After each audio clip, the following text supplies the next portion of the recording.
Hello YouTube, Dave here again. Welcome back to another Starter Set Saturdays video. It's been a long time since the last one of these was put out, and it's really nice to sort of be getting back into this series because I've really enjoyed working on these, and it is a viewer-driven series as well because there's always polls up there to vote on. The poll for the next video has already been up for a while and pretty much determined at this point. So that video will be coming out in the next couple of weeks' time. But we are here today to talk about the One Ring starter set. This is the brand new starter set with the subtitle of Overhill and Underhill. This is put out by Free League Publishing, released in July of 2025, and has an MSRP or manufacturer suggested retail price.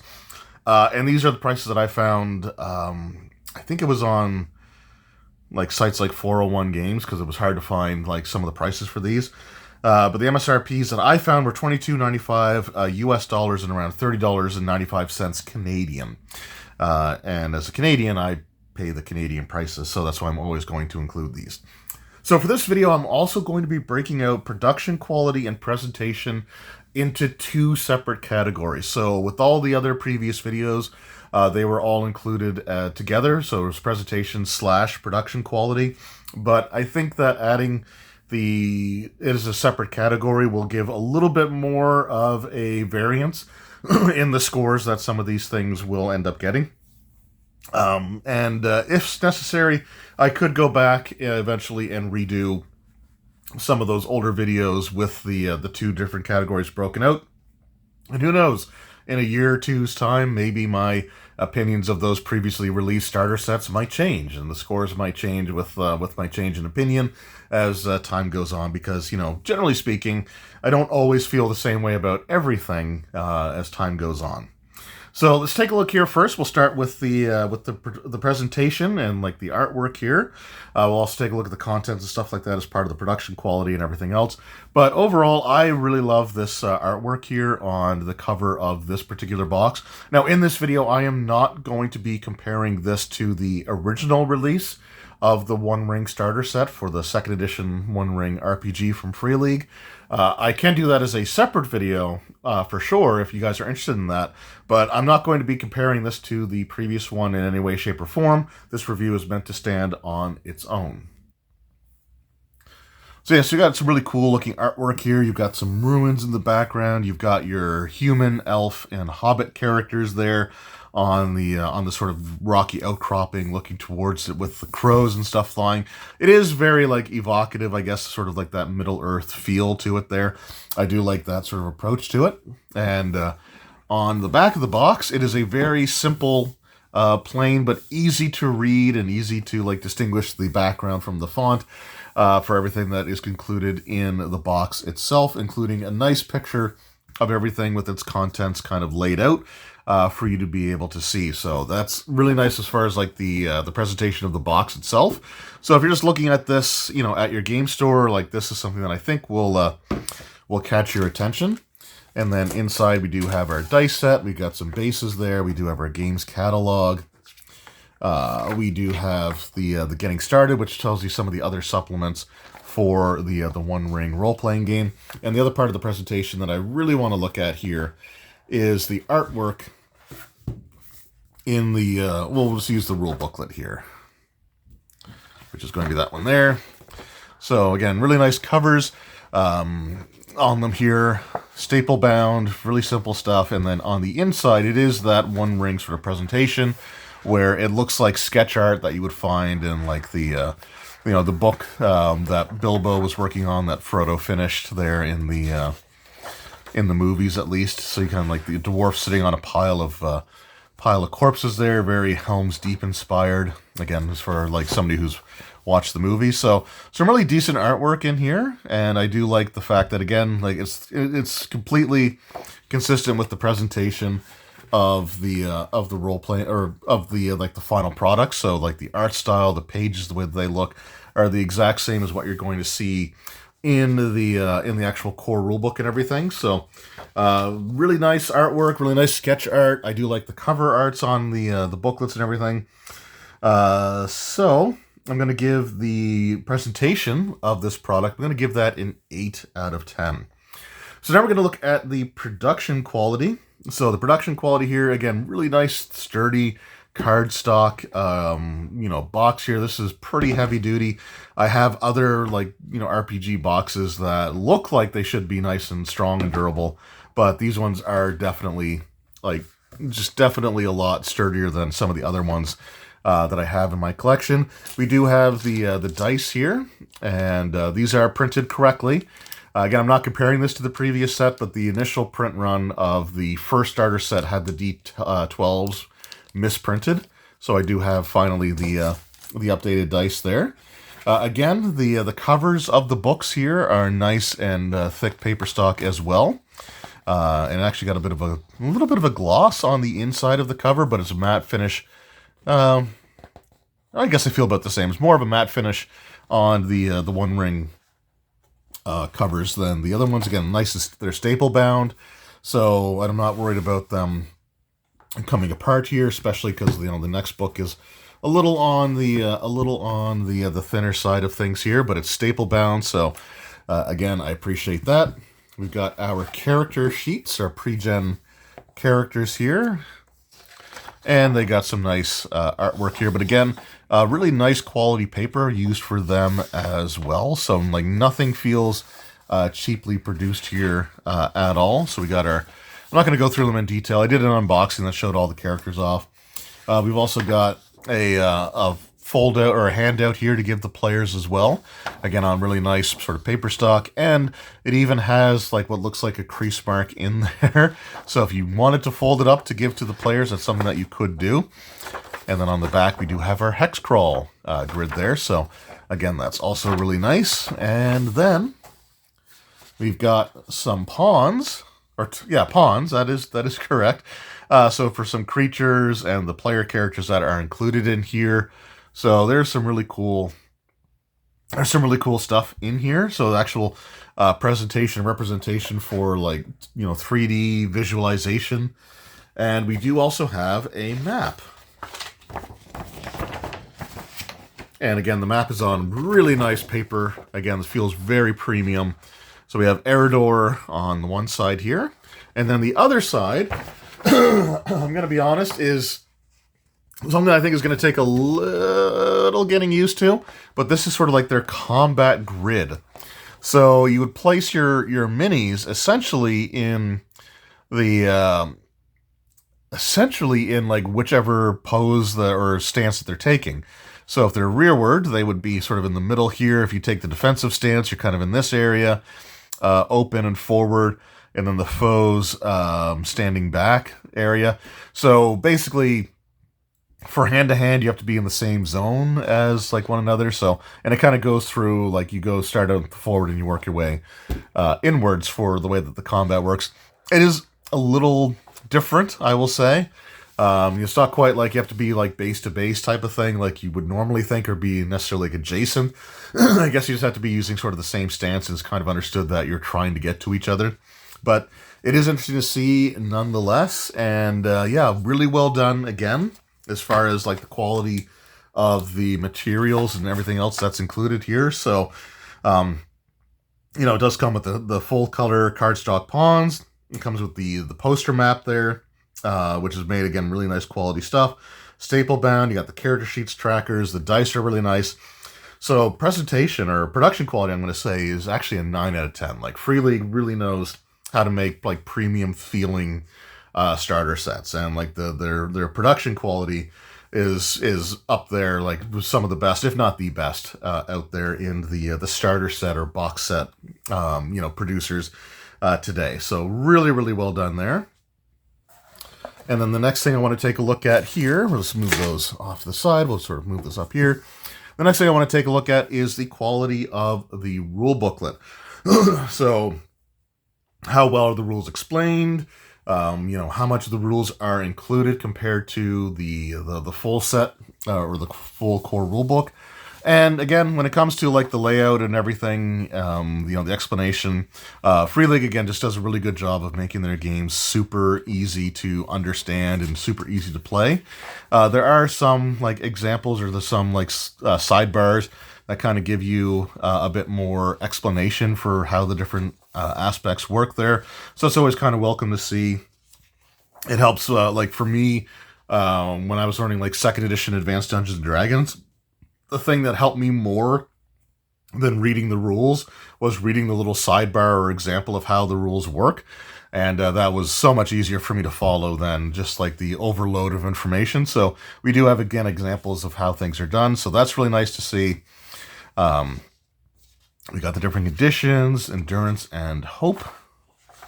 And we even have shadow. So shadow is sort of like a corruption mechanic that takes place over the course of different games. Different events that you do or different things that you encounter could increase your shadow points. And if your shadow points reach a certain level, then you go through a bout of madness. And if it happens, I think, too many times, then you simply like lose control of your character, and it becomes like an enemy that the game master can control, or the lore master. I forget what the terminology is. I think is the lore master. Anyway, whatever the person running the game gets to sort of take control here. So it's really cool to see this included because it is a big part of the. It is a big part of the full rule set, so it's nice to see it represented in here as well. And we get our definition or the combat explanations as well. How to read adversaries. An example of how to use the that grid or that map that I just showed you. The council, how to do like the council rules. In here included as well, journey information. So some really cool stuff in this book for sure. And it's all really simple, really laid out really well. There's some quick reference tables on the back here as well. So the rules quality, they're again well explained. They include all the stances as well as the shadow mechanic. The back of the rule book has those tables on it, which is really, really useful.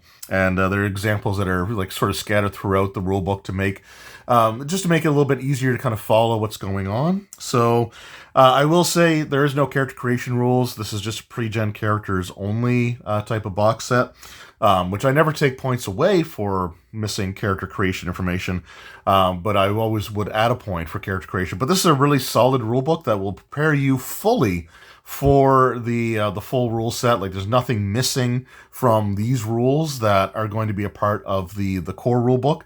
Particularly the different combat stances and the shadow mechanic. So I'm going to give the rules quality an 8 out of 10. All right, so up next, we're going to be taking a look at the adventure quality. So we'll just scoot this box back over. Oh. Put the rule booklet back in there. Slide this back up.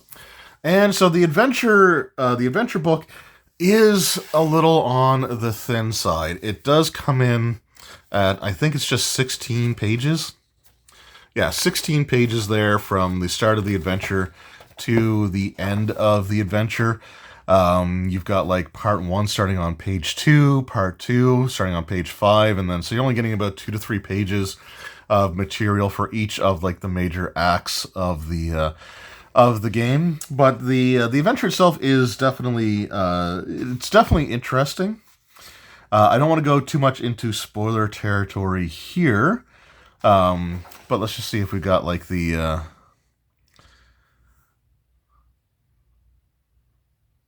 let's go see what we had for the flavor text that might help. I think the letter also does sort of help with this. So it's like, hope this letter finds you in good spirits, for I write you with a heavy heart with concern, or heart heavy with concern.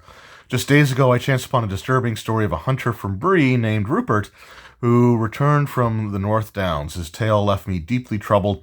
You spoke of experiencing a profound dread. I'm feeling that an ancient shadow had awakened in the Dark Hills. So the players are basically sent to investigate this. This adventure is pretty linear because, again, you've only got 16 pages, and I'm probably going to harp on that a little bit as we go through. So, again, like this is part 1 is the setup, and then like part 2 has like the actual going to like one of the first sort of major locations. And this is one of the things here that I'm also not the biggest fan of, because like part 1, should have some of the travel sequence stuff going on. However, it does say like expanded journey event, and it says when resolving journey events, the lore master, should be ready to improvise a short scene describing what is happening to the company, and they provide you with this one example here. Now, as a general rule, like I've been running games for 27 years now. At the time that I'm recording this video, I am fully comfortable with like improvising scenes or even like preparing them ahead of time, which is what I would recommend if you're going to be if you're like a first time, if this is like your first experience with an RPG. But what I'm not a big fan of is saying that you need to learn to improvise things in a book that doesn't really give you great tools to do that with. Like the journey rules are definitely, decent in the rule booklet. They give you the tables to follow, but they're just sort of like, like chance encounter or, things like that. But they don't really give you examples or details that you'd be able to use. Where like the charts, the charts just don't quite here. Let's just see if we can bring them up. They might even be on the back here.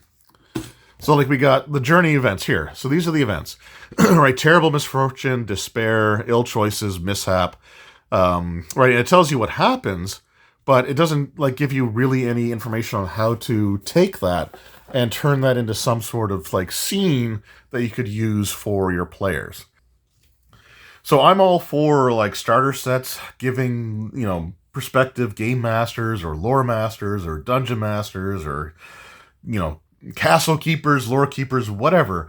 I am totally okay, like down with them, helping new people learn how to run things, how to prepare their own things to expand and add to the adventure. But I think that if you're going to do that in a starter set, you should give them a bit more tools than what this particular set has. The rules are fine, they're serviceable, they're usable.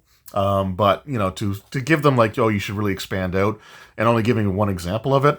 I don't know, like I think that they could have had another like table that was just like things like ideas of locations they could come across that could correspond with whatever event was kind of rolled on the table.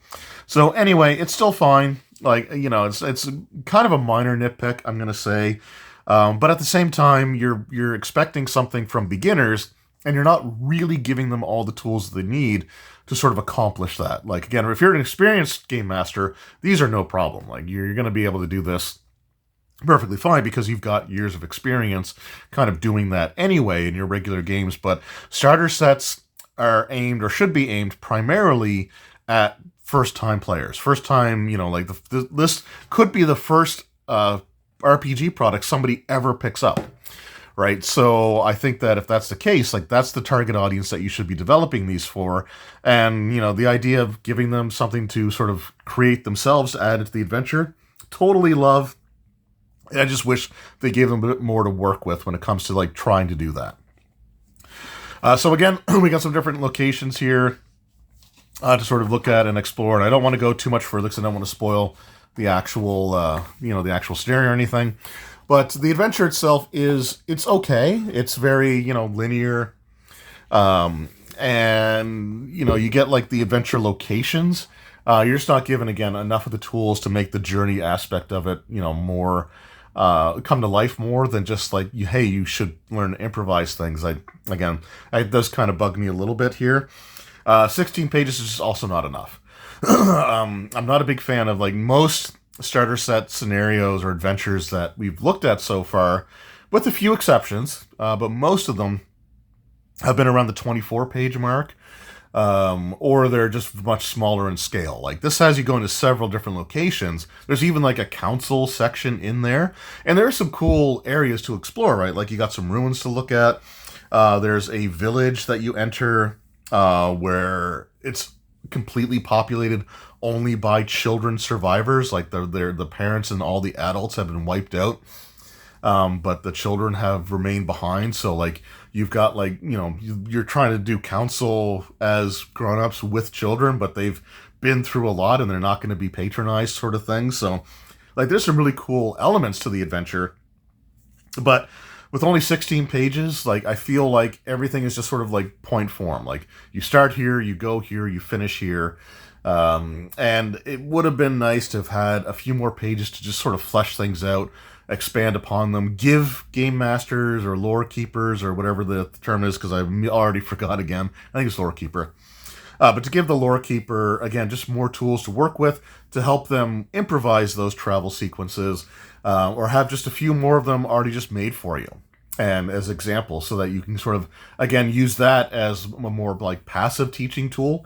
I would have preferred that. So the scenario itself is good, but it just feels like a handful of locations to explore, and it really feels like they could have used a few more pages to flesh everything out and really bind everything together, I think, in a bit stronger way.